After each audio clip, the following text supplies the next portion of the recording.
Argentina হারার পরে কি ফিলিংস বলো? অনেক কষ্ট লাগছে, কারণ প্রিয় দল হেরে গেছে।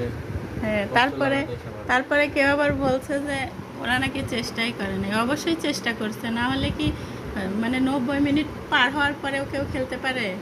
চেষ্টা করছে, কিন্তু রেফারির যে ভুল ডিসিশন, তবে ওদের হচ্ছে ওই লাল কার্ড দেখানোর পরে ওদের মনটা ভেঙে গেছে, এই খেলোয়াড়কে জন্য অযথা একটা লাল কার্ড দিলে এটার কারণে তো অযথা। খেলা এটা শেষ। আসলে যারা খেলা দেখছে অবশ্যই বুঝতে পারবে।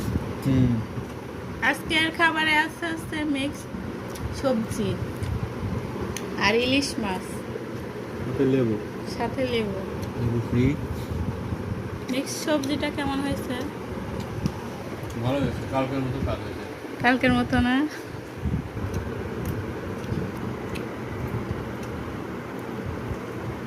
চাল কুমড়া দিয়ে ইলিশ মাছ অবশ্য অনেক মজা লাগে, তাই না?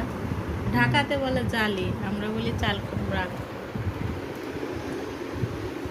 ছোটবেলায় অনেক খাইছি চাল কুমড়া দিয়ে গেছি। বেগুন দিয়ে চাল কুমড়া দিয়ে এখনো এগুলা দিয়ে চাল কুমড়াই আছে, কিন্তু আগে ইলিশের টেস্ট বাড়ে। বেশ লাগে না, কিন্তু আগে যেমন লাগতো। হ্যাঁ, আগের মাছও নাকি অনেক টেস্ট ছিল। মাছটা খেয়ে বলো তো কেমন কেমন? আচ্ছা, মিডিয়াম। ওকে, আল্লাহ হাফেজ।